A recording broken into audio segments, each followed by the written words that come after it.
Great. Thank you, everyone who's joining. We'll give everyone a minute to join the room.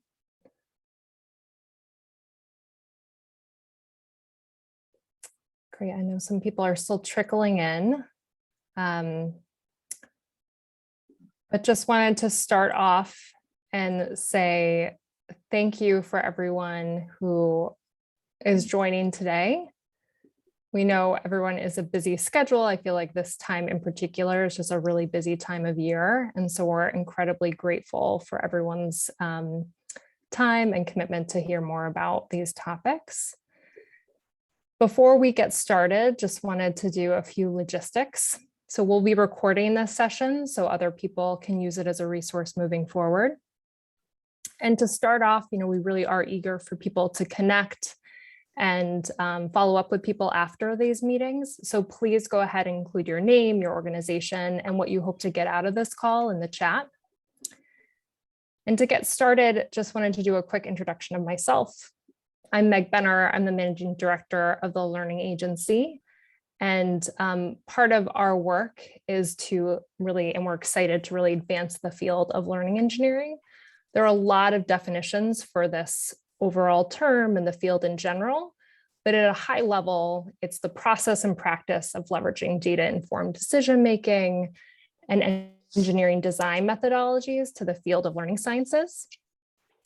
So to do this, we do a number of different things, including manage the Learning Engineering Google group, which many of you are a part of or should join, as well as produce some resources and also host AMAs with many leaders in this field, including Joanna Cannon, who's here with us today.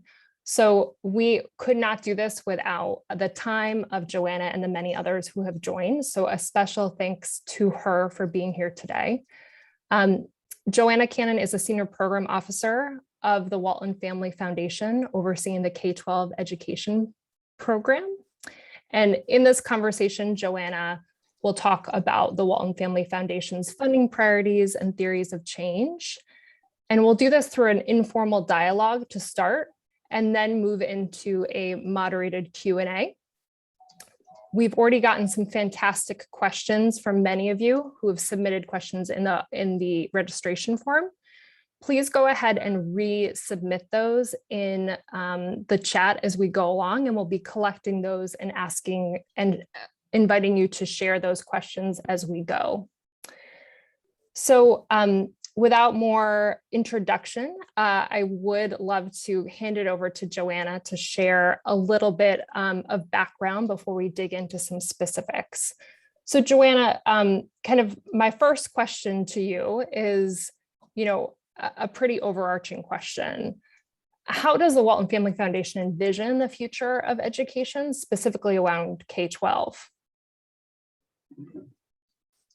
Thanks, Meg. And first, I should just say thank you so much for having me. I'm really excited to be here with your community and to talk more about the Walton Family Foundation's work. I should also clarify that I am not currently managing the education program that is led by an amazing new leader, Romy Drucker, who's really overseen a lot of the work that I will talk about today. I have just managed our innovation fund, which is a portion of that education program's work.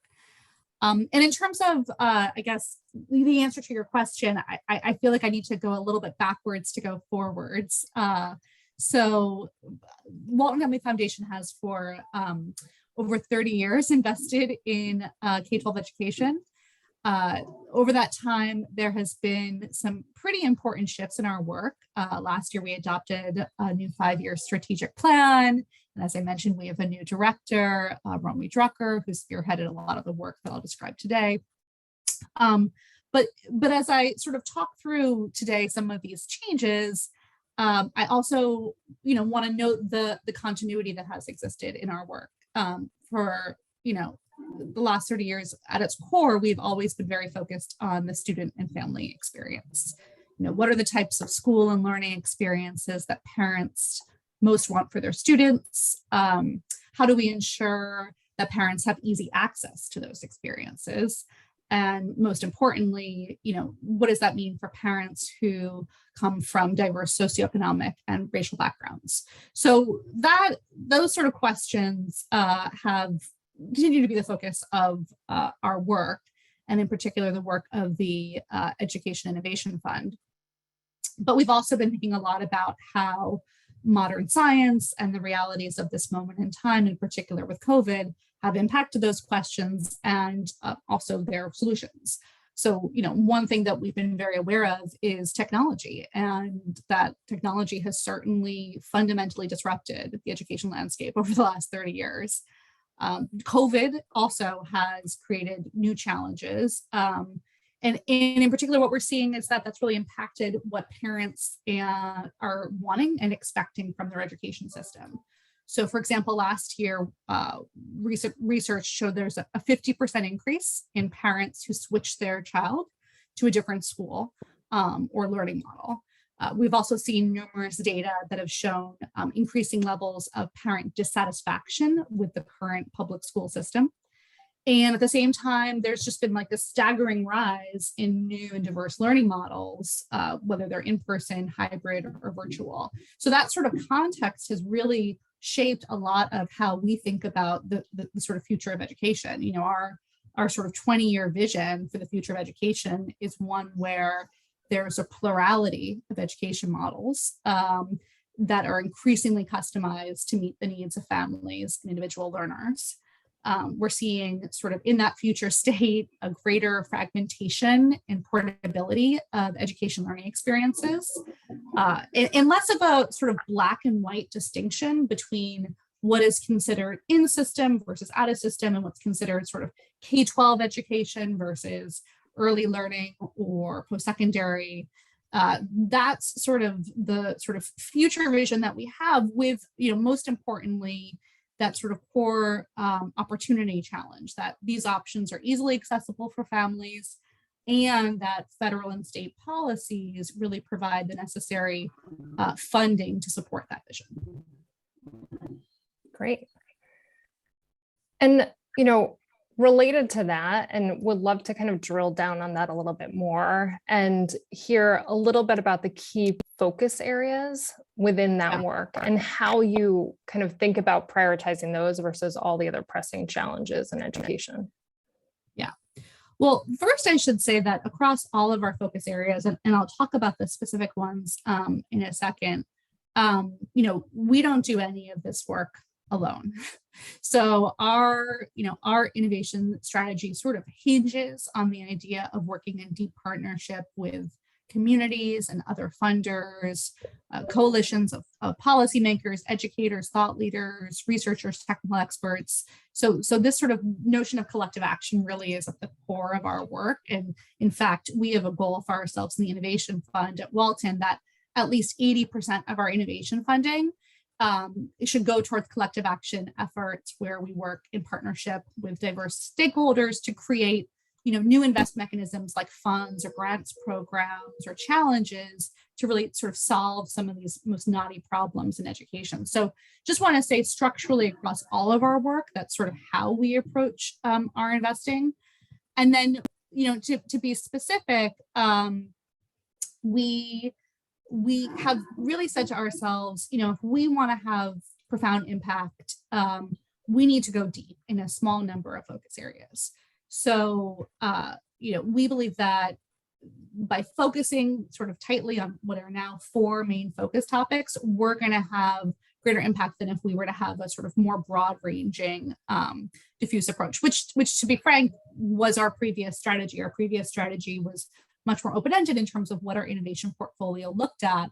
And as we reflected back on that, we really felt like we weren't able to realize some of the, profound shifts we were hoping to see in the system because we were too broad. So we're sort of intentionally narrower. And our hypothesis is that's going to make a big difference in terms of the impact we're able to realize. But in terms of those 4 focus areas, we sort of orient them around what we consider to be the sort of future state of education that I talked about.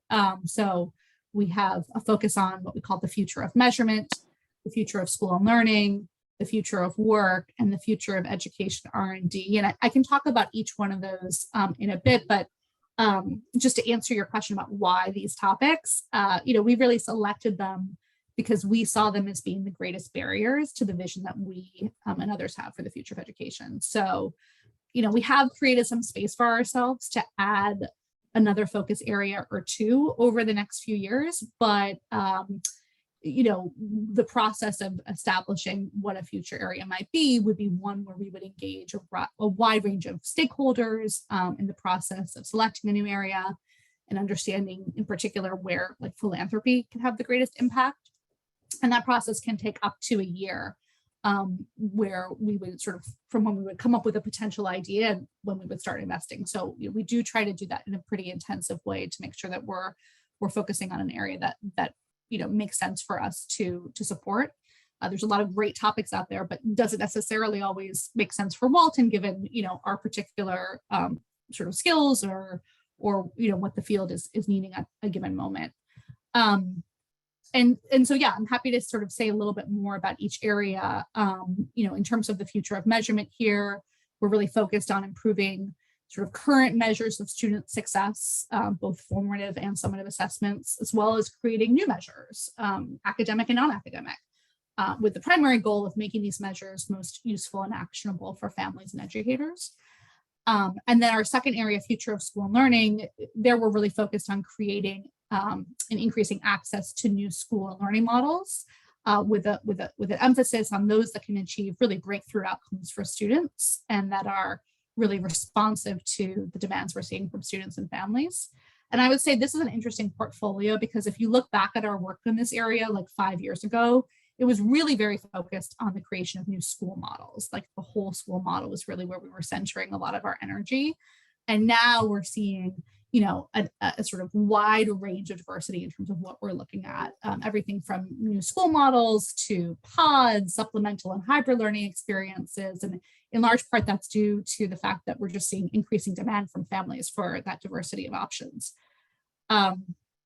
Future of work, our interest here is about how we support career-connected learning, in particular with the goal of preparing students for long-term economic and social mobility. And that's a really important shift for us. In our previous 5-year plan, we were much more focused on sort of college and career outcomes. That was sort of how we defined our North Star of our work. And now we're really trying to look ahead to like, what does it mean for students to be living a sort of self-fulfilled and purposeful life and being able to achieve that long-term economic prosperity. So, that's sort of a centering point for us, which does have a profound impact in terms of how we structure our work.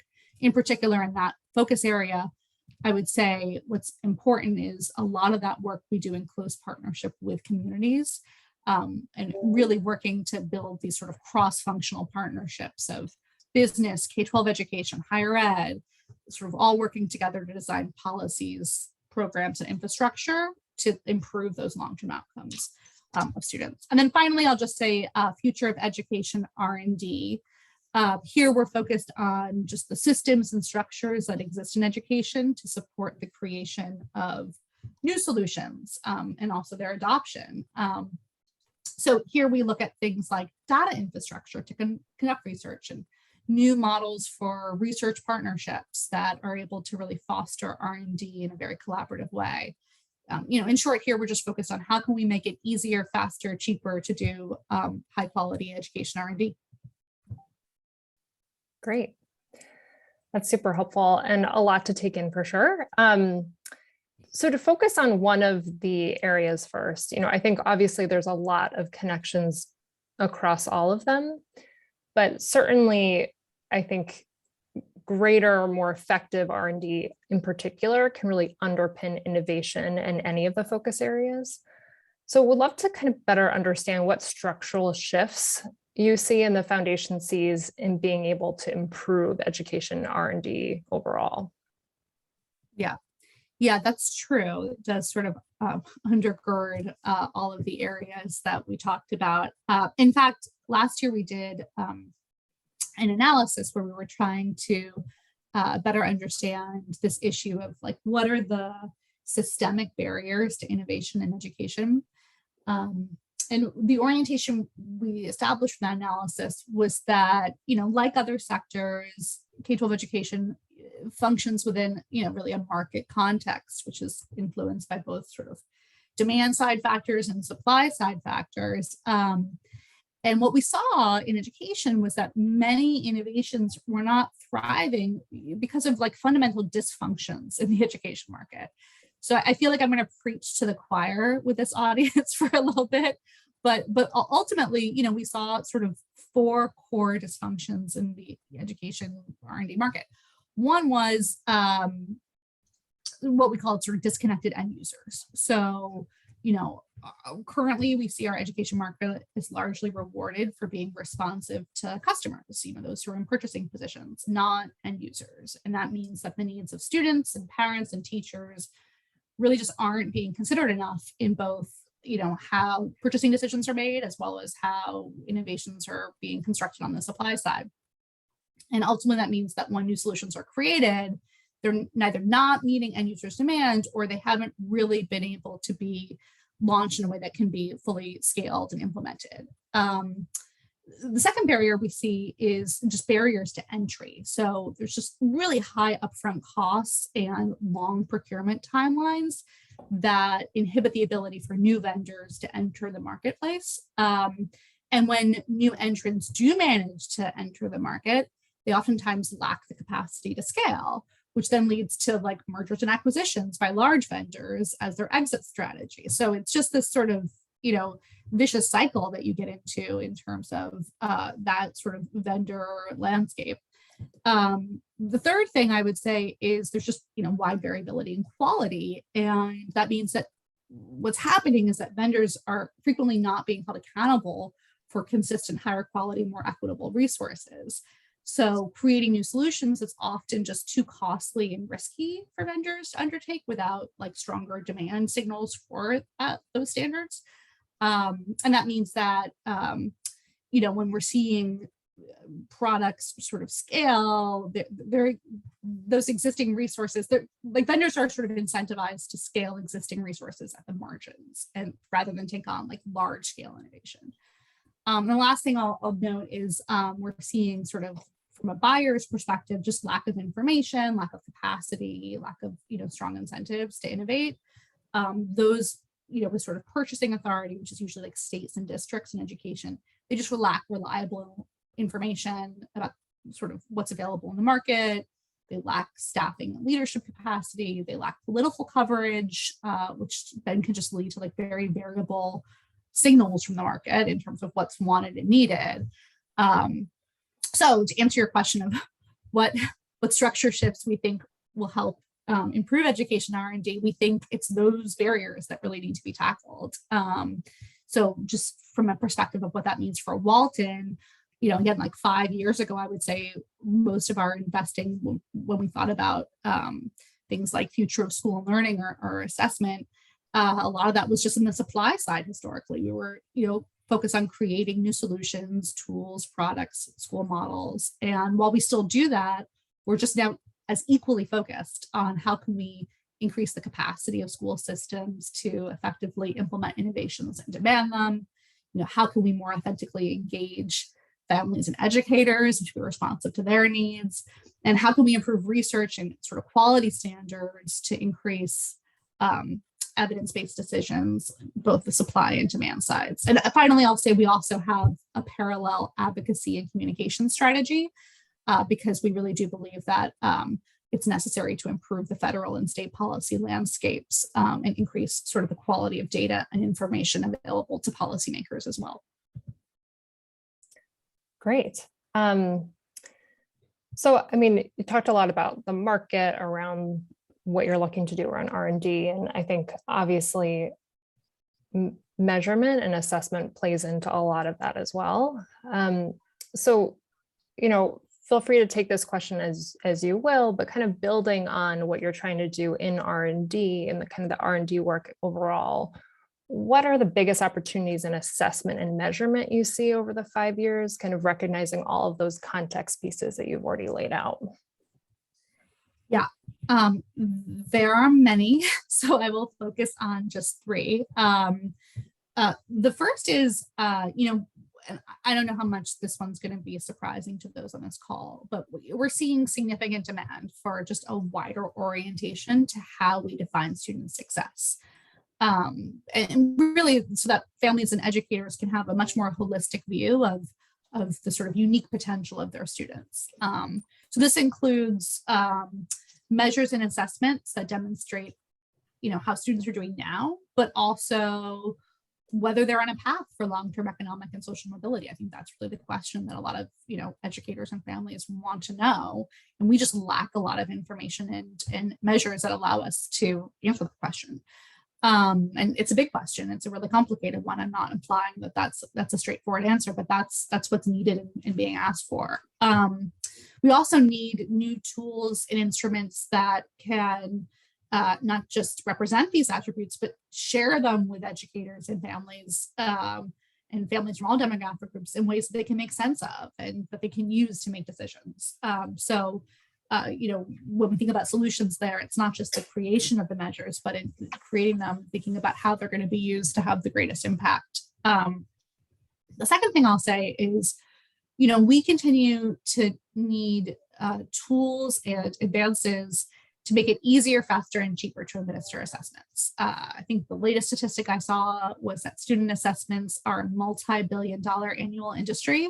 They touch every student and educator's lives, and we just need the smartest minds out there helping us figure out how to cut down on the time and cost of those assessments and just make them a lot more user-friendly without sacrificing, their quality. And the third thing I'll talk to is that we're seeing, as I mentioned, this sort of evolution in learning models and learning experiences becoming much more nuanced, much more portable. And we need assessments and measures that are as well, that match that. There's sort of new model providers and families that really need direct access to assessment tools and their results. But historically, the sort of market for assessments doesn't work that way. It runs through a particular structure. So we're quite bullish about the potential of fostering like a genuine direct-to-consumer assessment and measurement industry that prioritizes sort of equitable access of that information for families and those who need it. Awesome. So we'd love to shift gears a little bit because I think I feel like there's a lot of really interesting elements about the context and the market that have shaped what you're really driving to do, but we'd love to kind of hear a little bit more about the specific projects that you're really excited about. And so, and kind of your vision for the actual grant making process. So, I think while driving toward innovation, there's always a debate of whether to change the current system or to build a new one. And we'd love to just get your sense on how you view that issue and kind of what's your overall approach to establishing proof points for these transformational systems that you laid out. Yeah. I mean, I think we need to do both. I think we need to both, invest in our current system and also think about how we build the future state. I think it's sort of a false dichotomy sometimes, honestly, when we think about these questions. It's like either you're investing in something that's completely revolutionary and no one's ever thought of before, or I just think like the two need to actually go more hand in hand together. So what does that mean? That means that we need to meet folks where they're at. We need to work with people who are in schools every day, working to improve instruction and the systems to better meet students' needs. This is where the change happens. We need to, one strategy that we take is we really try to seek out communities which have strong desire and conditions for change and look to see where our philanthropic support can advance that momentum and that existing progress. And we also, at the same time, try to have our ears to the ground to better understand, what are the ideas that are being surfaced in terms of, radical change, and where can our funding help, sort of transform the field in that way. But I think when I think about what I'm most excited about, it's when the two come together. It's when you're actually working with those people who have those radical ideas and the folks who are actually in the systems and trying to bring those sort of coalitions together to come up with the next generation whatever innovation is. So, one of the projects that we have been working on for the last couple of years is an effort where we support state education agencies as they're trying to think about what innovations they want in assessment. And they do that in a way where they are bringing to the table assessment vendors, psychometricians, and people most proximate to the problem, the families and educators that they're looking to serve, to try to develop these innovations. And it's a multi-year process, but I think that excites me, because I think it's both trying to change the system that currently exists while also thinking about what are the big ideas we need to be bringing to the table. So from our foundation's perspective, we look to sort of develop those proof points through structures like I just described, with the idea being that with proof points, they can sort of serve as models for others to learn from and replicate. And I think sort of therefore equally important in our funding this type of work is also codifying it to document those lessons learned and disseminating that for others to learn from. So for each of those focus areas that I mentioned, we're working to sort of establish these shared learning agendas with the folks we work with, so that we can not only build our knowledge, but also sort of the broader fields. Yeah, that makes a lot of sense. So I know I have a number of additional questions, but we're getting some great questions from in the chat. So we'll love to turn it over to some of the people here, and then we can get back to some of the questions if we have time. So the way that we'll do this is we've gathered a lot of the questions, and if it works for folks, I'll share a name and ask people to share their question out loud. So without further ado, Bror, would love you to share your question on measurement, if you don't mind. Sure. I was very intrigued by the combination of measurement and R&D, and also by a brief mention that you're interested in non-academic measures as well as academic measures. So I was just curious about, well, what non-academic dimensions are you thinking about gathering evidence on in a reliable way? Basically that. Which ones do you think that and are planning to innovate around on the non-academic side? Yeah. I mean, we've for many years invested in, Angela Duckworth's work. We think she does amazing work around sort of the question of perseverance and grit. And we've also been of late, very intrigued by a lot of work around sort of different measures of thriving. Mental health obviously is a critical issue right now in schools and education, and there is, in our minds, some real challenges in the marketplace around what is available to measure that and how that's actually being translated into school systems. But I will say, for like those are two areas that we sort of existing investments, and a lot of what we're trying to do is ask parents what they want to see and what information they need. We actually did a landscape analysis on this question last year. And a lot of what we found was that, and we sort of did a gap analysis between like what's available in the market versus what parents were asking for. And a lot of what we found was a lot of the measures themselves exist, but they're locked away at a university. They're not something that's being put out into the market for schools to implement and adopt. So sometimes it's not that the thing doesn't exist. It's like, was it created for the market that it's needed for? So there's a sort of translation and scaling question. In other cases, it was that the instrument sort of exists, but you don't know what to do with it. Like there's not like a so what now what element to it. So figuring out sort of how you take these sort of assessment informations and translate them into practice, I think, becomes really essential. So without me getting ahead of myself, if you see announcements of grants programs in the next years from Walton focused on those things, why, because I think what we're trying to do is really center ourselves and what are parents asking for, what exists, and how can we create new solutions that address them, realizing that in some cases it's not just about like, does the measure exist? It's about how is it being actually executed in a way that reaches the folks who need to use them. Well, it's incredibly important to think about that way, the way you're thinking about it, and also to then think about the comprehensiveness, that sort of whole child. because our measures end up driving what teachers do and what everyone focuses on. So being able to have more measures of identity, of getting clear about specifying what kind of social and emotional skills people have, motivation, et cetera, that's all incredibly valuable work. So thank you. Agreed.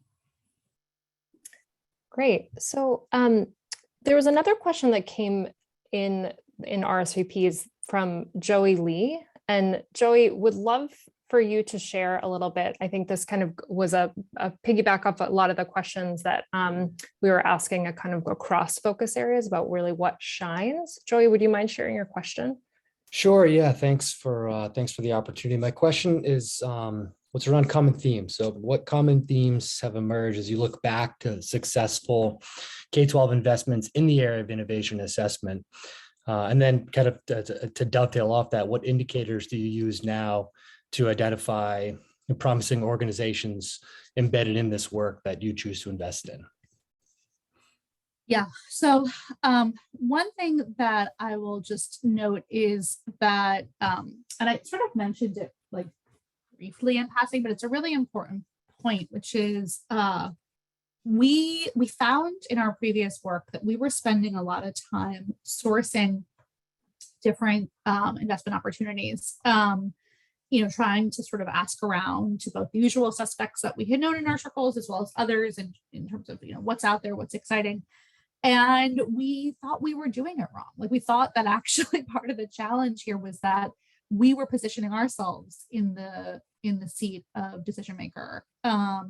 Whereas there are folks who, are studying these topics and thinking about these issues much more deeply and much more rigorously than we have been doing it their entire lives. And they should be more in the decision-making seat, as well as working alongside, communities to actually sort of hear their demands. So a lot of what we've been doing is sort of thinking about that like investment structure and mechanism and how we could be supporting sort of shifting the decision-making authority from ourselves to those who have that expertise. So what you're seeing actually in our work now is a lot more design of competitions and grants programs where someone else who is usually, again, more expert than we are is actually running that program. And they're bringing together advisory panels of folks from diverse ranges to actually make the decision-making about what should be invested in a particular area. Now, a lot goes into like the design of how you create those, but I think the shift that we see ourselves making is, we think we can be more efficient and more impactful if we design more of our work in that fashion than if we are the ones who are sort of, making 100 different grants in a specific area. So I'm not sure that totally addresses your question, Joey, but it's what come to mind as I think about sort of what we've learned and what we're doing differently. Yeah, thank you for that, Joanna. I did find the seed of an answer in there. So thank you very much. Okay. Great. Brady, I think it is. Can I hand it over to you next? We had a couple of questions in the chat. Yeah, hi, this is Brandy Biscoe-Kenner. I'm the founder and CEO of Choicefield Lives Network, and I had a two-part question. One is whether there's been any discussion around measurement at the level of ecosystems and what we know the science of learning and human development says is necessary for students to actually flourish. So kind of taking this approach of, well, it's also important that we're measuring students and their outcomes. What are we doing to examine the soil that these little tomatoes are growing in if they don't turn red and they stay green, for example? And second part is just, if we are engaging in work of this nature, what would be the best mechanisms for following up and sharing about what we're doing and engaged in? So second part first, feel free to reach out and share with us what you have going on. I think we'd be enthusiastic about hearing about anything that's sort of in development in this area.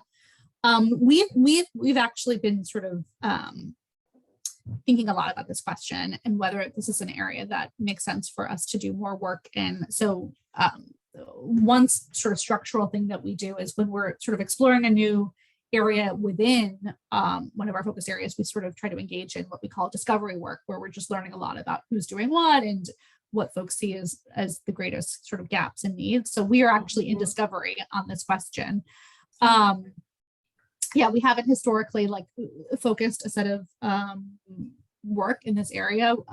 As you may know, it's complex, right? Like some people refer to this as opportunity to learn work, and others refer to it as sort of questions of like equity measures. And so, yeah, so we just like engaged in this sort of analysis to try to understand what's out there. And I suspect we're going to be in discovery for a little bit longer. So long story short, would love to talk more about it. I think it's really important. And I actually think that the field would benefit from greater clarity too around what the range of options are. Because I think right now, to be honest, there's just some confusion about what it is, and people are defining it really differently, which is creating some difficulties figuring out sort of what are viable solutions. No, that's exactly right. It's like what Rich Lerner refers to as the jingle jangle effect, where you're like having different definitions for different terms, or saying the same term, but it means something different. So it's a huge issue. And we've also done a lot of landscaping ourselves, and actually just wrote a pretty big white paper that I wouldn't mind sharing with you all too, around adolescent social and emotional learning and development, and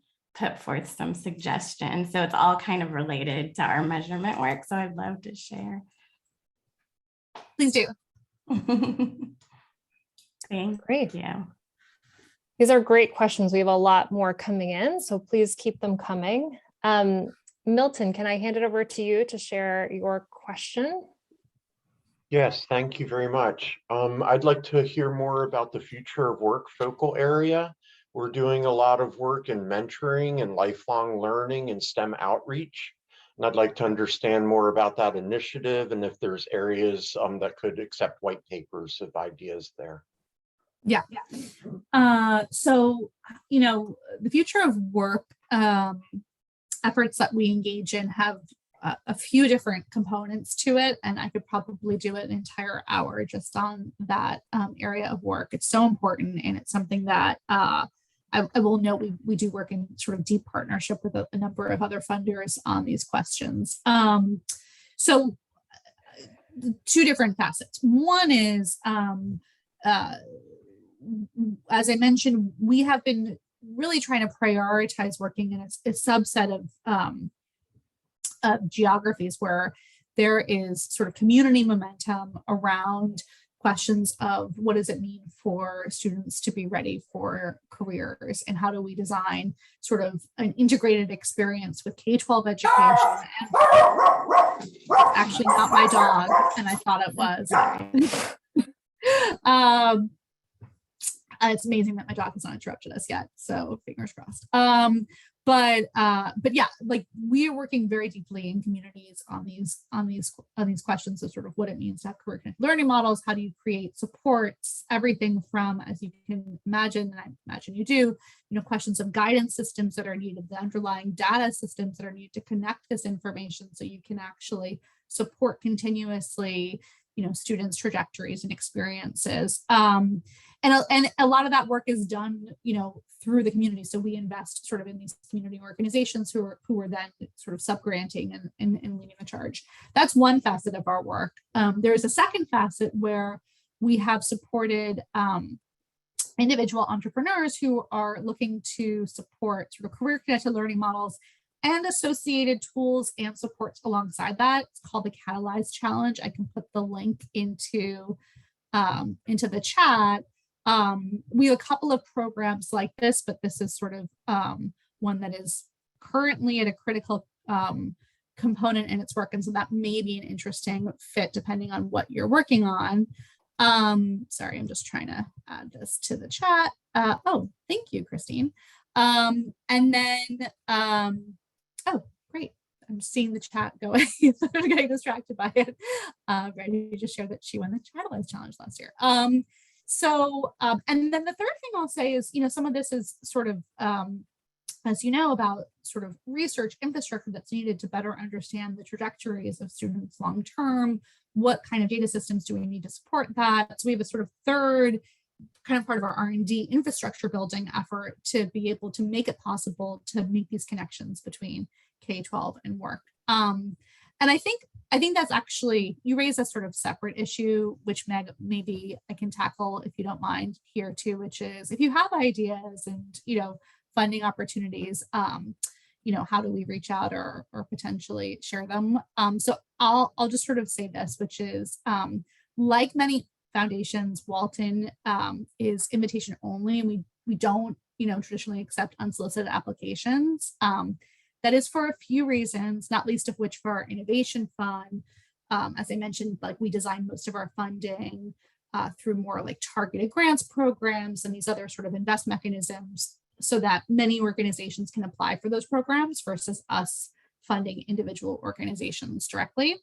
However, I would also say it really is necessary for like philanthropy as a whole to be in constant dialogue with those on the front lines who are doing the work.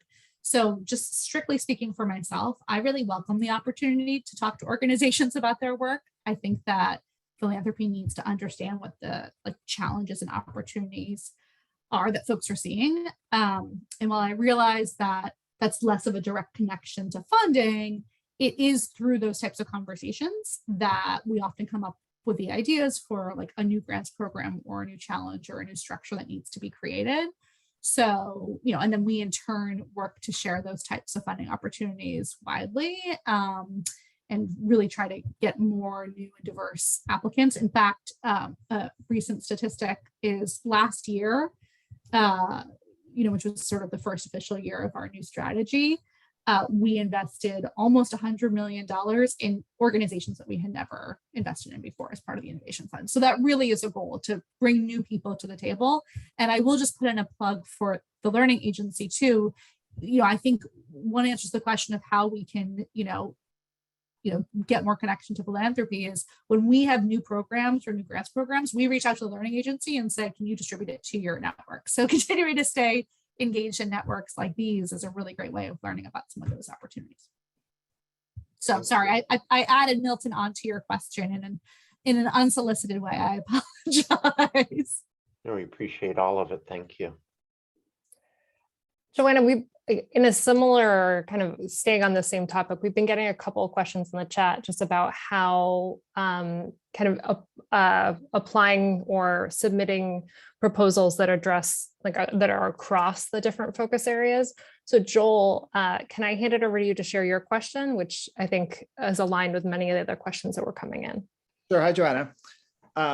So we were curious about, we love the areas of focus, but do you see opportunities for supporting initiatives that cross over multiple focus areas? For example, an initiative that relates to assessment and R&D, or the future of school and the future of work, if they're sort of run as discrete portfolios, or is there opportunity for sort of those kinds of cross focus area collaboration?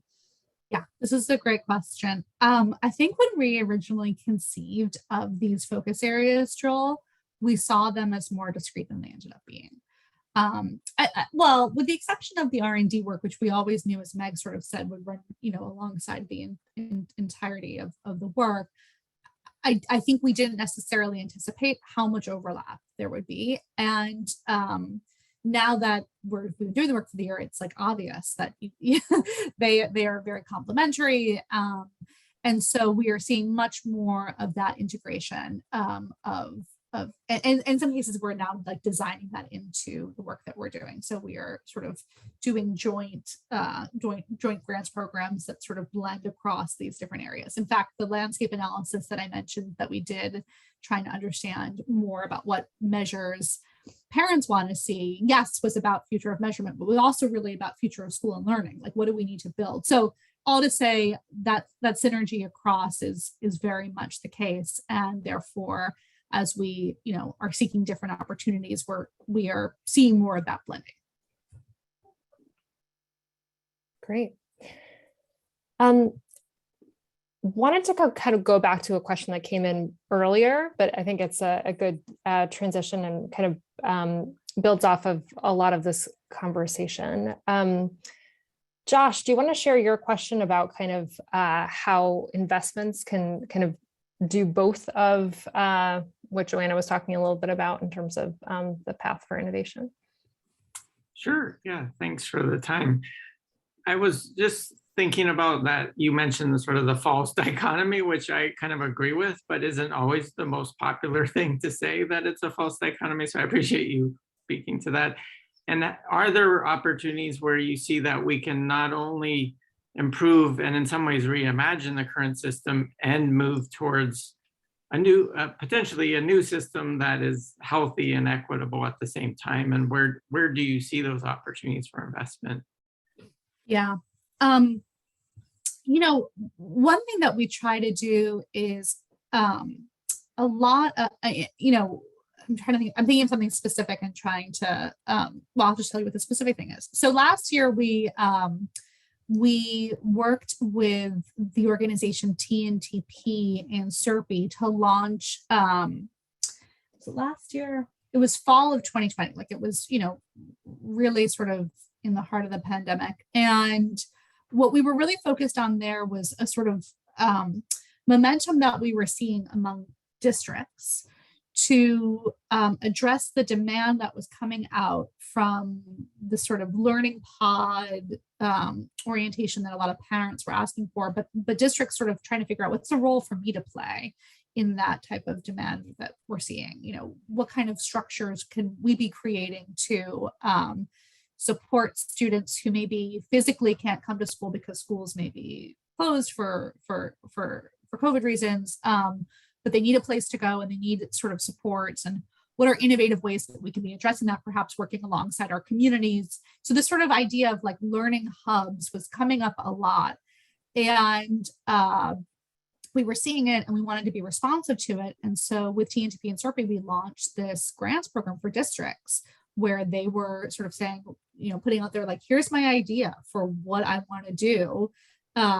We were trying to not only be responsive to those sort of big ideas, but also give them the necessary coaching and support to do that. Because oftentimes it's not just money that folks need to be able to do these things. They need the technical expertise. They need the ability to convene across and build a community of learners. And so it was an exciting program. It's been going on for a year now. And I think for me, you know, it's an example of how to address this, this question, which is finding the people on the ground, be it in school systems or outside of systems, who want to, like, the demand needs to be there, the vision for here's what I want to do, but then pairing that with the resources and the expertise to be able to make that happen, I think is the way, you know, we're able to achieve the both and here.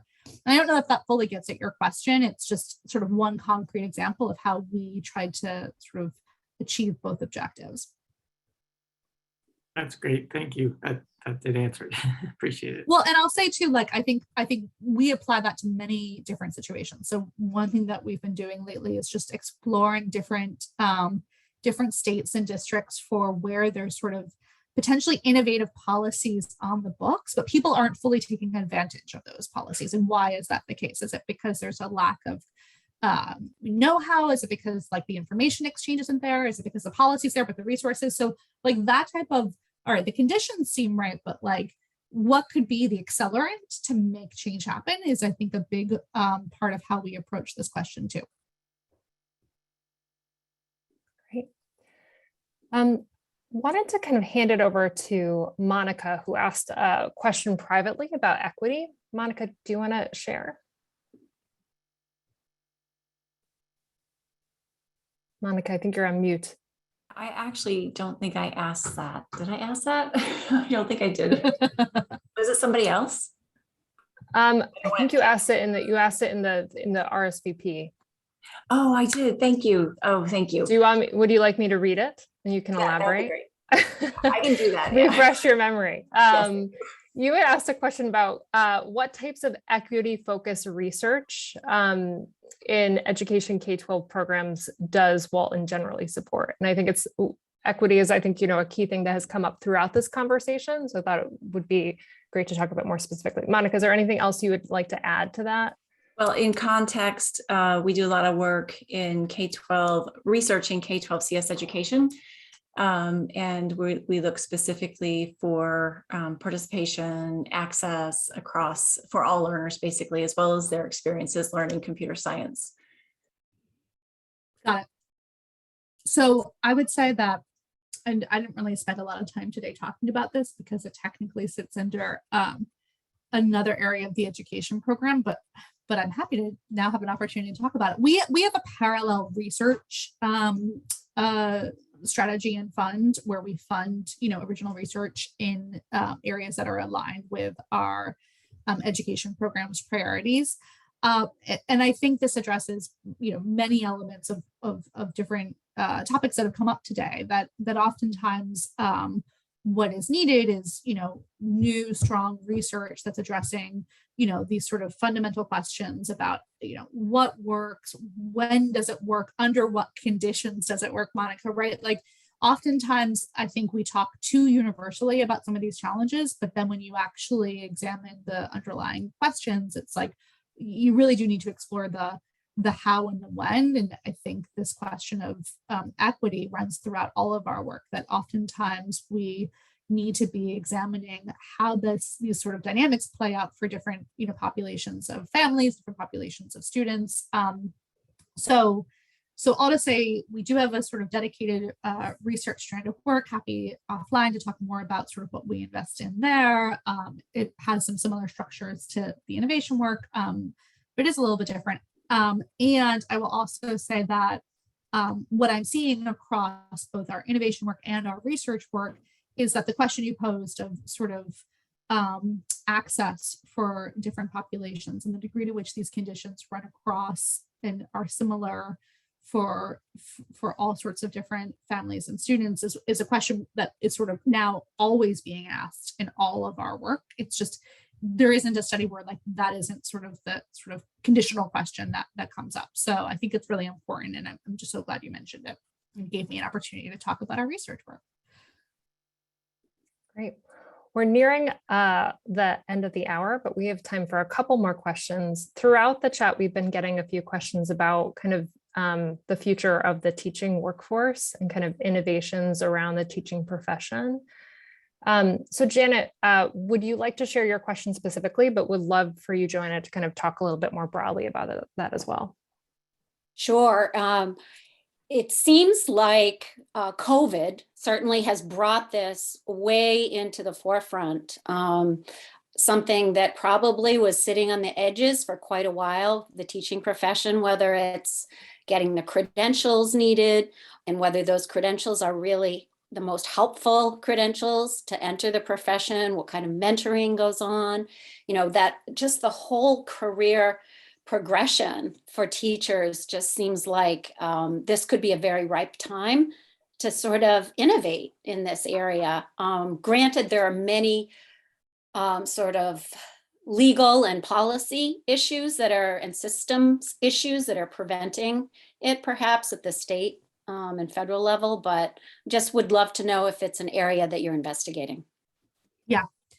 I mean, I agree. I think it's certainly come up in particular because of COVID as a more central question that's ever been, although I know there are many folks on this call who've been exploring that issues of sort of the innovation of the teacher workforce for a long time pre-COVID. Here's what I'll honestly tell you, which is it's indirectly a focus of our innovation work. It comes up in the context of our future of school and learning efforts, where folks are exploring new models and thinking about new ways of engaging labor in those models. And so everything from career connected learning models to questions of the district learning hubs I was talking about have all been trying to innovate around these questions of what does that mean for our human capital needs alongside it. But it hasn't been something that we've directly taken on as a focus area. Again, it's sort of been part of our future of school and learning work. I don't know if that will change. It comes up every couple of months as a question that we ask ourselves. So maybe check back with me in a few months and we'll see if my answer is different. But I agree, it's really, really important, and one that we are certainly seeing a lot of folks rallying around. I think we haven't quite figured out what might make sense for us to contribute to, in part because a lot of funders are interested in this question. So I think we're just trying to figure out if there's a role for us to play at this moment in time, and what that might look like that complements our other investing. Great, thank you so much. So we are nearing our end of the session, and so we're going to wrap up and move to some closing reflections and just some notes from us. So I'm going to share a couple of notes on our end, and then Joanna, pass it back to you to close out with any final reflections. But just wanted to highlight, we're so appreciative for everyone to be here. A huge thanks to Joanna for joining us and giving her time to share these questions. It's been incredibly illuminating to hear kind of how you're thinking about this work and how all of the different focus areas are interconnected.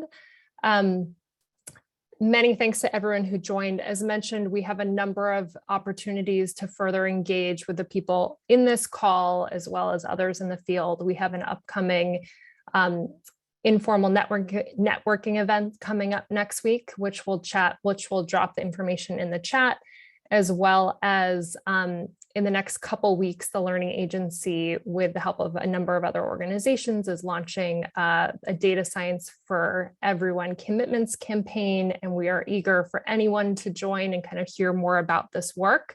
So we'll drop that in the chat as well. And as mentioned, Joanna shared that a lot of opportunities Walton and other organizations share with us, and then we send it out. So please go ahead and join the Learning Engineering Google group if you haven't already, and we will share more opportunities that way. So we'll add all those in the chat. And Joanna, I will hand it off to you for kind of any final reflections or anything that you actually did not get asked or covered that you want to make sure you address. Thanks, Meg. I think we covered a lot today, so I'm not sure I have too much more to add. The only thing that I'll sort of perhaps preview and anticipate for you is that, as I mentioned, we have really been trying in a lot of our work to keep the stakeholders we care the most about, families and educators, at the sort of center of our sort of solutioning processes. But oftentimes we're cognizant of the fact that that sort of ability to engage with parents, engage with students, engage with educators isn't something that a lot of folks, have ready access to. It's just not, it's not as easy as it sounds. And so we have been thinking a lot in terms of the way that we're going our 2022 and 2023 grant making, how we can better support that. Are there new tools and structures and incentives we can be building to really help, entrepreneurs, policymakers, researchers sort of understand the needs of those groups and get feedback from those constituents. So that's an area of ongoing interest for us as we sort of seek to achieve a lot of the aspirations that I spoke about today. So that's all I would add, and just thank everyone for their questions and for engaging today and letting me talk about the really exciting work that Walton is doing. Could I please ask a question? This is Charles. Sorry, I'm lying in bed. I'm not on video because I'm lying in bed with back pain. But I don't know if I haven't seen the answer because I'm looking at this on my smartphone. But I'm just wondering, how do we contact you? You're going to get 200 emails with ideas. How do we do this?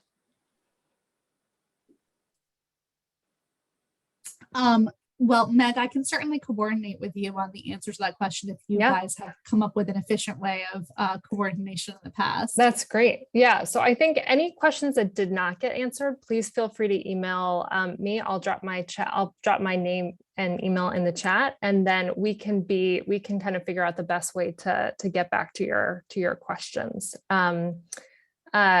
So with that, just a huge thank you again to Joanna for sharing all of these ideas. And for those of you who did not get your question answered, again, apologies, and feel free to contact me and we'll do our best to get those questions answered after. Thank you so much. Thank you, everyone.